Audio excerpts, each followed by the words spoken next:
അങ്ങനെ ഹിമാലയൻ യാത്ര ആരംഭിച്ചിട്ട് ഇന്ന് 4 ദിവസം പിന്നിടുന്നു. കഴിഞ്ഞ ദിവസം നടന്ന ഗംഗാ ആരതിയിൽ പങ്കെടുത്തത് മനസ്സിനൊരു പുതിയ ഉണർവ് നൽകുന്നത് പോലെ.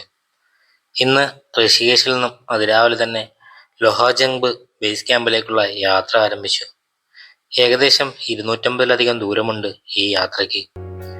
രുദ്രപ്രയാഗ് വഴിയാണ് അവിടേക്കുള്ള യാത്ര. അളകനന്ദ, മന്ദാകിനി എന്നീ നദികൾ രുദ്രപ്രയാഗിൽ വെച്ച് ഒന്നിക്കുകയും ഗംഗയിലേക്ക് ഒഴുകിയെത്തുന്ന അതിമനോഹരമായ കാഴ്ചകളും നമുക്കിവിടെ കാണാൻ സാധിക്കും. 2013 വെള്ളപ്പൊക്കത്തിൽ ഈ സ്ഥലത്തിന് ഒരുപാട് പ്രശ്നങ്ങൾ നേരിടേണ്ടി വന്നിരുന്നു. ശ്രീനഗർ എന്ന സ്ഥലത്താണ് ഈ ദാരിദേവി ക്ഷേത്രം സ്ഥിതി ചെയ്യുന്നത്. അളകനന്ദ നദിക്ക് മധ്യത്തിലാണ് ഈ ക്ഷേത്രം നിൽക്കുന്നത്. ഉഗ്രരൂപിണിയായ കാളിദേവിയുടെ സങ്കല്പമാണ് ഇവിടെ.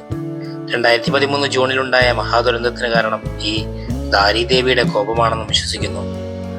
ഒരുപാട് വിനോദസഞ്ചാരികളുടെ ഒഴുക്ക് തന്നെയാണ് ഇവിടേക്ക് ഓരോ ദിവസവും എത്തിക്കൊണ്ടിരിക്കുന്നത്. പ്രകൃതി ഒരുക്കി വെച്ചിരിക്കുന്ന അമൂല്യമായ കാഴ്ചകൾ കണ്ട് അങ്ങനെ യാത്ര തുടർന്നുകൊണ്ടേയിരിക്കുകയാണ്. പുറത്ത് വെയിലിന് നല്ല കാഠിന്യമുണ്ടെങ്കിൽ ഇവിടെ ഒഴുകുന്ന തണുത്ത കാറ്റിൽ ആ ചൂടൊന്നും അറിയാൻ കഴിയുന്നില്ല എന്നത് മറ്റൊരു കൗതുകരമായ കാര്യമാണ്. ഈ പോകുന്ന വഴിക്കാണ് ദേവപ്രയാഗ് എന്നൊരു ചെറുപട്ടണം ഉള്ളത്. അളകനന്ദ നദിയും ബഹീര നദിയും ഒന്നിച്ചു ചേരുകയും ഇവിടെ നിന്നാണ് പിന്നീട് ഗംഗ എന്ന പേര് സ്വീകരിച്ച് ഒഴുകി തുടങ്ങുന്നത്. ഹിന്ദു തീർത്ഥാടകരുടെ പ്രധാനപ്പെട്ട സ്ഥലങ്ങളിൽ ഒന്നാണ് ദേവപ്രയാഗ്.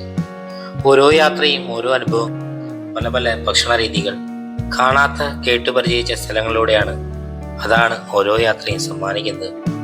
ഒരു പ്രദേശത്തിന്റെ സാമൂഹികവും സാംസ്കാരികവുമായ സവിശേഷതകൾ നമുക്കെന്നും ഓരോ പാഠങ്ങൾ നൽകുന്നവയാണ്. ഓരോ യാത്രയ്ക്ക് ശേഷവും ജീവിതത്തോടുള്ള കാഴ്ചപ്പാടിൽ കാര്യമായ മാറ്റം വന്നിരിക്കും.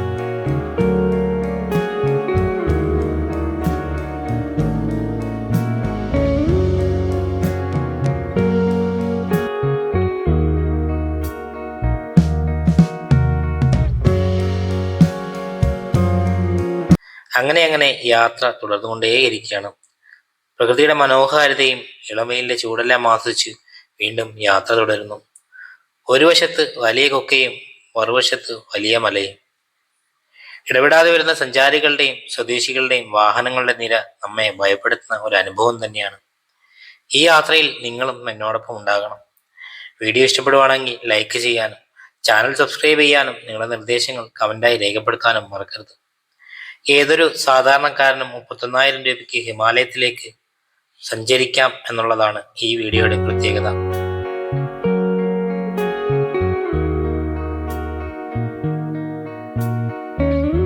രൂപ്കുണ്ട്, ബ്രഹ്മത്താൽ ഇവിടങ്ങളിലേക്കാണ് എൻ്റെ ഈ യാത്ര. ഭക്ഷണവും ഇതിൽ ഉൾപ്പെടും. ഏപ്രിൽ 11 തിരിച്ച യാത്ര അവസാനിക്കുന്നത് ഏപ്രിൽ 27 ഋഷികേശിൽ നിന്ന് ആരംഭിച്ച യാത്ര ലൊഹാജംഗ് ബേസ് ക്യാമ്പിലേക്കും അവിടെ നിന്ന് ദിന്ദിദാന വില്ലേജിലേക്കുമായിരിക്കും നമ്മൾ പോകുന്നത്. രൂപ്കുണ്ടിലെ ട്രക്കിങ്ങിനായിരിക്കും ഗ്രാമത്തിൽ നിന്നും ഏകദേശം 50 കിലോമീറ്റർ താണ്ടി വേണം അവിടെ എത്താൻ. പരമ്പരാഗത വീടുകൾ നിറഞ്ഞ ഹിമാലയൻ ഗ്രാമങ്ങളിൽ നിന്ന് പുറപ്പെട്ട് കോടയും മഞ്ഞും നിറഞ്ഞ ഓക്ക് വനങ്ങളിലൂടെയാണ് ഈ യാത്ര കടന്നു പോകുന്നത്. ഇവിടെ നിന്നും നോക്കിയാൽ കത്തിയുടെ അറ്റം പോലെയുള്ള കൊടുമുടിയാണ്. ഈ കുന്നിന് 200 മീറ്റർ താഴെയാണ് രൂപ്കുണ്ട് സ്ഥിതി ചെയ്യുന്നത്. കർണപ്രയാഗിലൂടെയാണ് ഞങ്ങളുടെ യാത്ര. അളകനന്ദ നദിയുടെ 5 സംഗമങ്ങളിൽ ഒന്നാണ് കർണപ്രയാഗ്. അളകനന്ദയുടെയും പിണ്ടാർ നദിയുടെയും സംഗമം നടക്കുന്നത് കർണപ്രയാഗിൽ വെച്ചാണ്. കർണന്റെ പേരുമായി ബന്ധപ്പെട്ടതാണ് ഇവിടം. കർണപ്രയാഗ് എന്നറിയാൻ കാര്യം കർണന്റെ പേരുമായി ബന്ധപ്പെട്ടതുകൊണ്ടാണ്. കർണൻ തന്റെ പിതാവായ സൂര്യനെ തപസ് ചെയ്തു വരുത്തി കവചകുണ്ടലങ്ങളും അമാനുഷിക ശക്തിയും നേടിയെടുത്തത് ഇവിടെ വെച്ചാണ്. അദ്ദേഹം തപസ്സനുഷ്ഠിച്ച കല്ല് നിർമ്മിതമായ ഇരിപ്പിടം ഇപ്പോഴും ഇവിടെ അവശേഷിക്കുന്നു. കർണന്റെ സ്മരണയ്ക്കായി സ്ഥാപിച്ച ക്ഷേത്രത്തിൽ ഹിമാലയത്തിന്റെ മകൾ ഉമാദേവിയുടെയും പ്രതിഷ്ഠയുമുണ്ട്.